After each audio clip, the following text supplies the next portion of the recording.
அப்படின்னா, முதல் வெள்ளியில ஏற்கனவே ஆடி முதல் நாள் பதிவிலேயே நான் திருவிளக்கு பூஜை வழிபாடு உங்களுக்கு நான் சொல்லியிருக்கிறேன்.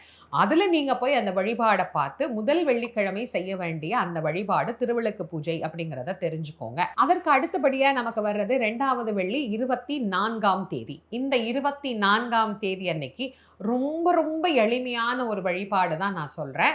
மாவிளக்கு இட்டு வழிபாடு செய்வது ரொம்ப விசேஷமான பலன்களை தரக்கூடியது.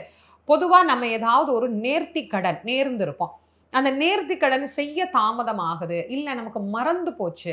ஏதோ யாரோ நமக்கு வேண்டுனாங்க. கடைசி வரைக்கும் அத நம்மள்ட்ட சொல்லவும் இல்ல. அது நமக்கு தெரியாமலே போயிடுச்சு.